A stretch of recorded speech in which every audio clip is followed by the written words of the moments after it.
جہاں رسول اللہ صلی اللہ علیہ وسلم کی نبوت پر ایمان لانا ہے، وہیں آپ کے خاتم النبیین ہونے پر بھی ایمان لانا ضروری ہے۔ آپ صرف نبی نہیں ہیں، آپ نبیوں کے سردار ہیں، آپ خاتم النبیین ہیں، آخری نبی ہیں۔ میں جب یہاں داخل ہو رہا تھا، حضرت مولانا عبدالرحیم صاحب کا بیان چل رہا تھا، انہوں نے مثال پیش کی تھی کہ نبی کریم صلی اللہ تعالی علیہ وسلم نے ختم نبوت کے محل کی تشبیہ مثال کے طور پر سمجھائی ہے کہ ایک شخص نے ایک محل بنایا، بہت خوبصورت محل ہے، لوگ آتے ہیں اس کو دیکھتے ہیں، اس کی تعریف کرتے ہیں، بہت خوبصورت محل ہے، لیکن اس میں ایک اینٹ کی جگہ خالی ہے۔ لوگ حیرت کا اظہار کرتے ہیں کہ اتنا خوبصورت محل ہے مگر یہ ایک اینٹ کی جگہ خالی ہے۔ نبی کریم صلی اللہ تعالی علیہ وسلم فرماتے ہیں اس محل کی آخری اینٹ میں ہوں، وہ آخری اینٹ میں ہوں۔ میری نبوت کے بعد محل مکمل ہو چکا ہے، اب اس میں کسی اینٹ کے رکھنے کی گنجائش بھی نہیں ہے، جیسے اس میں سے کسی اینٹ کے نکالنے کی گنجائش نہیں ہے، اسی طریقے سے کسی اینٹ کے اضافہ کی بھی گنجائش نہیں ہے۔ تو سب کچھ صحیح ہو، نماز بھی پڑھتا ہو آدمی، تہجد گزار ہو، اسلامی وضع قطع ہو، داڑھی رکھے ہیں، پاجامہ ٹخنوں سے اوپر ہے، دین کی محنت بھی کر رہے ہیں، لیکن ختم نبوت کے اوپر ایمان متزلزل ہو گیا۔ کوئی شکیلی آگے آپ کے کان بھر دیتا ہے، اور کوئی گوہر شاہی آ کر آپ کا کان بھر دیتا ہے، کوئی قادیانی آپ کے ایمان پر ڈاکہ ڈالتا ہے، اور نبی کریم صلی اللہ علیہ وسلم کے خاتم النبیین ہونے کا عقیدہ مجروح ہو جاتا ہے، تو یقین رکھیے کہ یہ سارے کے ساری ایمانیات دھرے کے دھرے رہ جائیں گے، اور وہ ایمان کے زمرے سے نکل کر کفر کے دائرے میں داخل ہو جائے گا۔ اور ان اللہ لا یغفر ان یشرک بہ ویغفر ما دون ذلک لمن یشاء کی جو وعید آئی اس کے اندر چلا جائے گا۔ میرے بھائیوں، آج یہ عظیم الشان اجلاس اسی فتنے کی زہرناکی کو سمجھانے کے لیے اور اپنی ذمہ داری کا احساس پیدا کرنے کے لیے منعقد کیا گیا ہے۔ ہماری مائیں بہنیں بھی یہاں موجود ہیں۔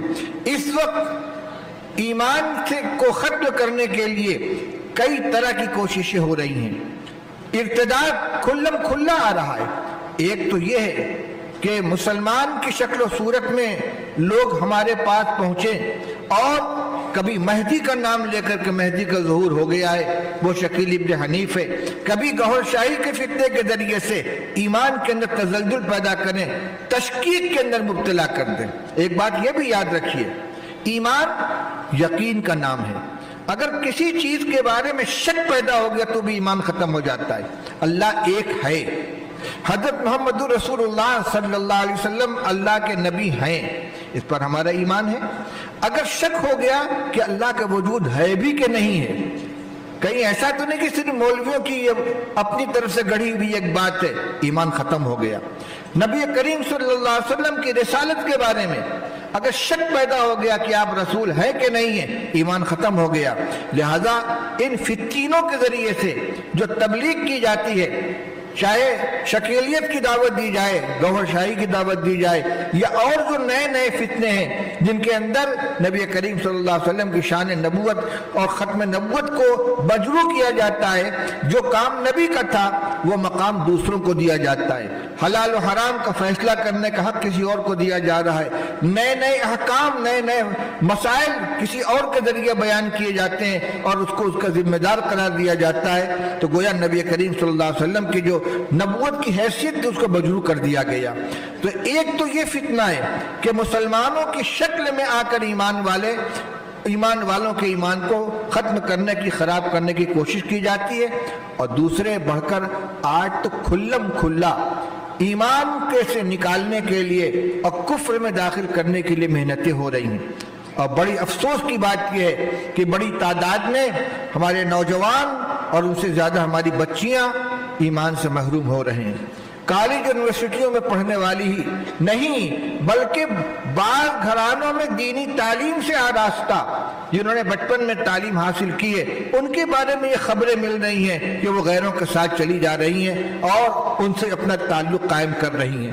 اس موقع پر ہمیں ذرا ٹھہر کر اس پر بھی غور کرنا چاہیے کہ اس مصیبت کے اسباب کیا ہیں۔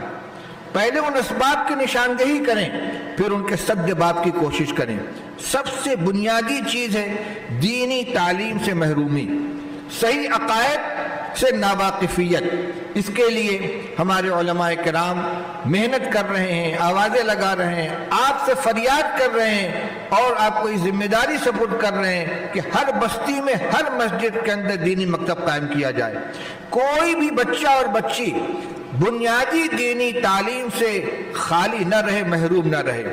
یاد رکھیے، علماء کرام عصری تعلیم کے مخالف نہیں ہیں۔ آپ شوق سے اپنے بچے کو بی اے کرائیے، ایم اے کرائیے، ڈاکٹر بنائیے، انجینئر بنائیے، کوئی منع نہیں کرتا۔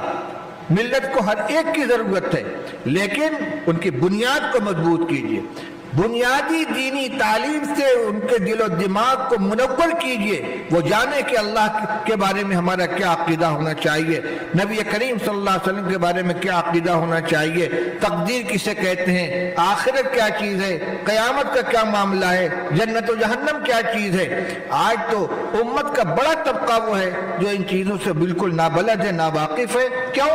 اس لیے کہ ان کو ابتدائی دینی تعلیم سے محروم رکھا گیا، براہ راست اسکول کالج میں داخل کر دیا گیا، نرسری اسکول میں چلے گئے، کنڈر گارڈن میں چلے گئے، اور نئے نئے جو فیشنیبل ادارے قائم ہوتے ان میں داخل کر دیے گئے، اور دینی تعلیم کو اس میں کوئی حصہ نہیں تھا۔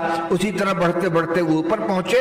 اب ان کا صفحہ دل خالی ہے، وہ جانتے ہی نہیں کہ ختم نبوت کیا چیز اور رسالت کیا چیز ہے۔ اب کوئی لٹیرا آتا ہے اور آ کر ان کو غلط فہمی میں شکار بنا دیتا ہے۔ تو سب سے پہلی بنیادی ضرورت ہے ہر بچے اور بچی کو دینی تعلیم سے آراستہ کرنا۔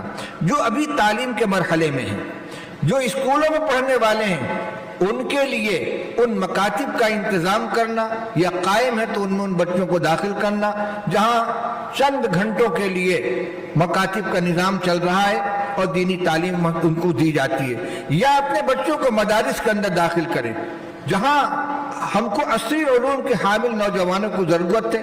اس سے زیادہ ضرورت ہے کہ ہمارے گھر میں علماء ہوں، حفاظ ہوں، قراء ہوں۔ ایک گھر کے اندر اگر ایک صحیح معنی میں عالم موجود ہے، ایک حافظ موجود ہے، تو انشاءاللہ اس گھرانے کے ایمان کی حفاظت ہوگی۔ اگر وہ بیدار ہے، حساس ہے، تو اپنے بھی ایمان کی حفاظت کرے گا، اپنے گھر والوں کی ایمان کی بھی حفاظت کرے گا۔ اللہ توفیق عطا فرمائے تو بچوں کو براہ راست مدارس میں داخل کر کے ان کو دینی تعلیم دلائیں، حافظ بنائیں، قاری بنائیں، عالم بنائیں۔ یہ آپ کے لیے صدقہ جاریہ بنیں گے، آپ کے ایمان کی بھی حفاظت کریں گے، آپ کی دینی ضروریات کی تکمیل کریں گے، مسائل بتائیں گے، احکام سکھلائیں گے، اور آپ کے آنے والی نسلوں کی بھی ایمان کی حفاظت کریں گے۔